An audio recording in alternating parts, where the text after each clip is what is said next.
Well, it finally happened. We got shafted. I know it's been a while since I posted anything, and we've been pretty busy working and family stuff, traveling, and supply chain issues, inflation. Prices of everything's gone up, so I had to put a halt on the project for a little while and do some side work, make a few extra bucks to get the products that I really want. One of the things that I was looking for was a drive shaft kit, and going online, I found several, but decided to reach out to a local shop. Found one in my area in Johnson City, Tennessee, and I'll put his name and contact information up there on the screen for a while. But he did a good job on this. Knowing that I had a little bit of a street car thing going on here, instead of the traditional black drive shaft, he went ahead and polished the tube and clear coated it, and couldn't be happier. This guy was a stand-up guy, small shop, worked for himself, and phenomenal business, I think. Very honest gentleman, very open to talking to me, and I supplied the drive shaft ends and even the U-joints and the front yoke, and he took it from there. I gave him the measurements from the seal to the center of the rear cup mount. Told him what kind of engine and stuff that I had built, so he made sure that he would build one strong enough to hold the torque. Just a very good experience, and very happy with that.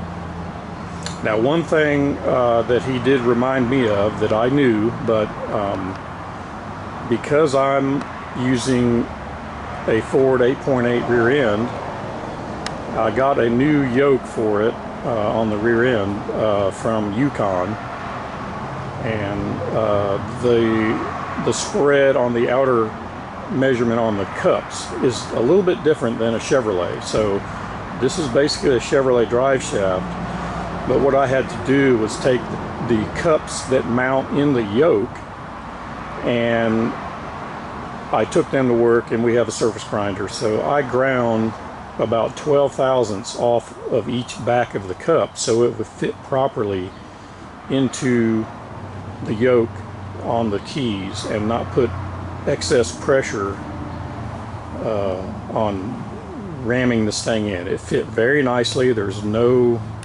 wiggle or anything, and I couldn't be happier.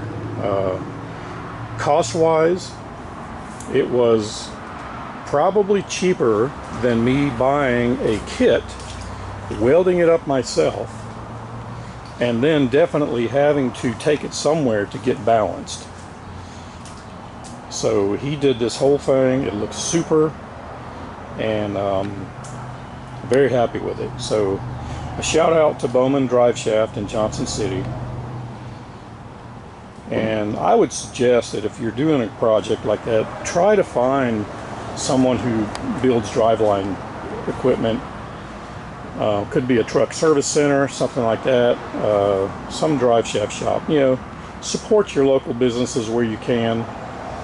I know there's a lot of do-it-yourselfers out there that would love to do this. Some people, they put a drive shaft together and never get it balanced and just hope for the best. I want this to be a good road cruiser, and I don't want vibration, because what vibration does, yeah, you can live with it for a while, but it'll take its toll on bearings and sleeves, and especially in the tail housing of the transmission. So highly recommend searching out a local drive shaft repair shop to deal with. So these guys really know what they're doing. they've got the equipment, and they'll take care of you. So, but in other words, just another update. Since the last video, it's been quite a while. I've been kind of hammering on this thing a little bit here and there where I could. You can see we've got the battery mounted in the rear. I made the battery box, and I got the lines all routed up, and we did go ahead and wrap the headers. And I have run this engine. We've got the Holley ECU kind of temporarily connected. Made a little test panel here so I could start and run the engine, and a couple of things, the fuel pump, cooling fans, things like that. And I gotta say, the Holley system for me was definitely the way to go. It cranked right up on the second try.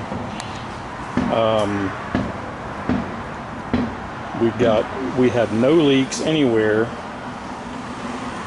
I haven't run this engine in probably a month and a half to 2 months, because I had to pull the radiator back out and everything, and I took the core support out because my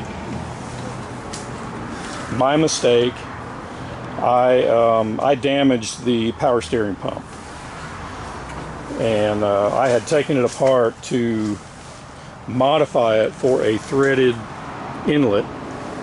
So I took the whole pump apart and threaded that, cleaned it up real good, but I must have damaged the seal when I put it back together, because it ran great to start with, but in cold weather, when the oil was pretty thick, power steering fluid, it was cold one day. I cranked this up, and it started sucking air in past the seal on the power steering pump. So and then it started leaking. So I decided to order a new power steering pump that already has the AN fittings in it, and I'm going to pull that back off. I got to get pull the pulley off of the shaft, reuse that, but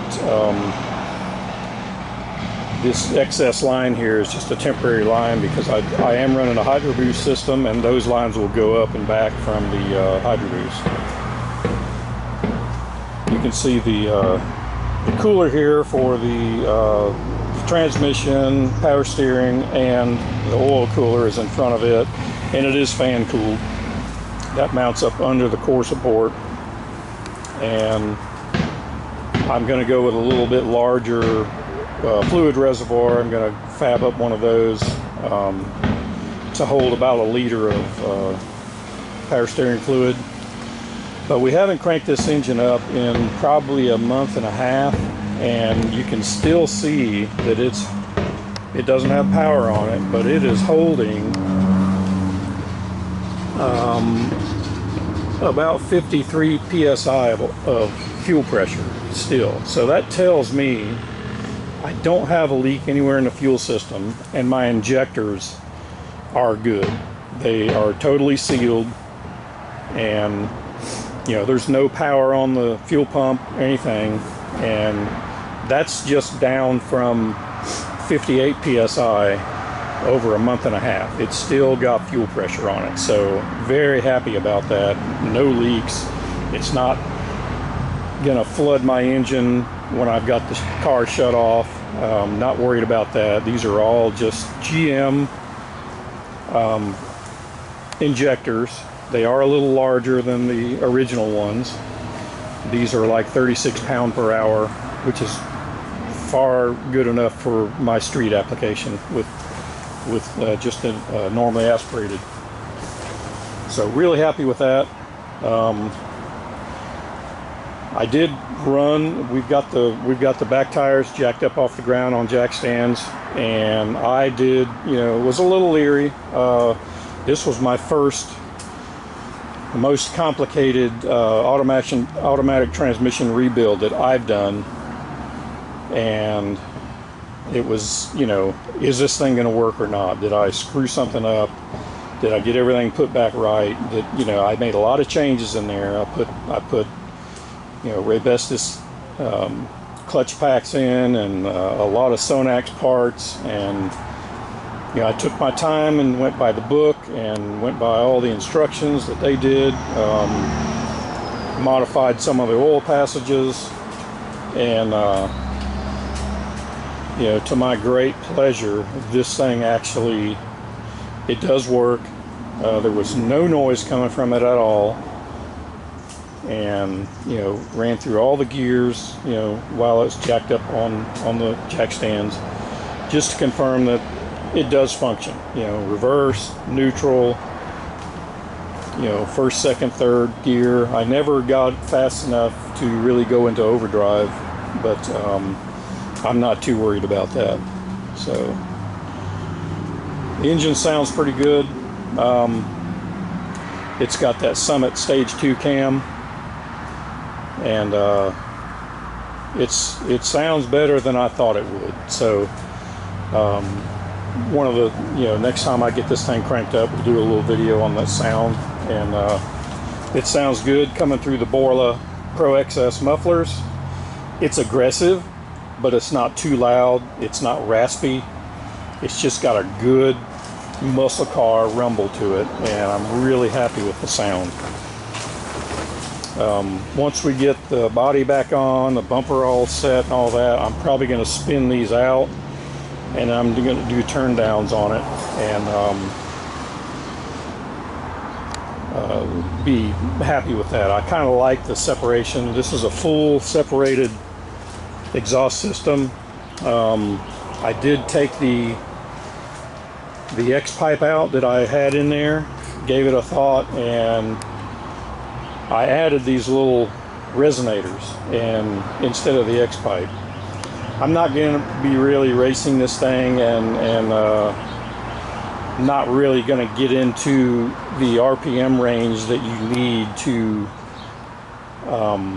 really take advantage of any kind of scavenging that would go on with an X pipe or an H pipe. And but I did want it a little bit quieter on the inside of the car, so I added these. These are cheap resonators. I just welded them together so it's a solid unit, and it fit right in place at the X pipe without any other modification. So real happy with that, and happy to get the drive shaft. I've had it for a little while, and I think it looks great.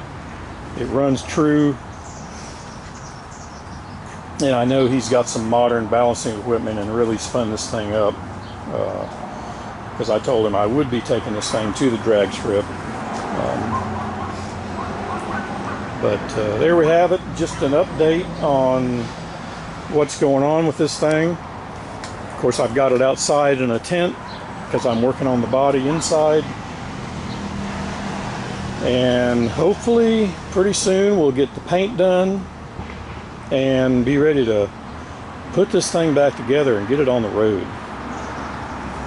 I've carried tags and insurance on this the whole time, so as soon as I get it road ready, I'm legal and ready to go.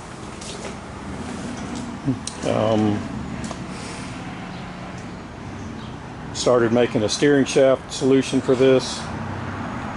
And this is all solid stainless steel. It's what I had, so I'm real happy with the header wrap. You can see some heat still gets through because it did turn the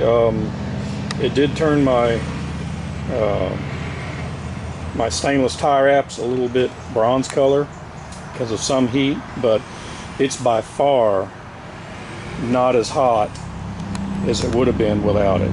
So real happy with that. I've still got to do the heat shields on the transmission. I've got a little bit more wrapping to do underneath the tail shaft, and then it's good to go. I think the chassis is done. I've got to run the main brake line to the rear, and we've got our new fuel pump in, and It works great. It holds pressure, plenty enough flow. When I hit the throttle real hard sitting here, it didn't lose maybe 1 or 2 psi of fuel pressure, so the pump is keeping up. Confident with that. We'll just see when we get it on the road if there's any deviation there. I may have to go with a larger volume pump, but this one was pretty good, had a good rating. Anyway, I wish you all well. Thanks for tuning in again, and I'd like to read some comments, so if you have a minute, throw me a comment. Let me know what you think. I really appreciate you watching, and I hope you all are well, and take care, and we'll see you shortly. I will be back quick with another video. Thanks.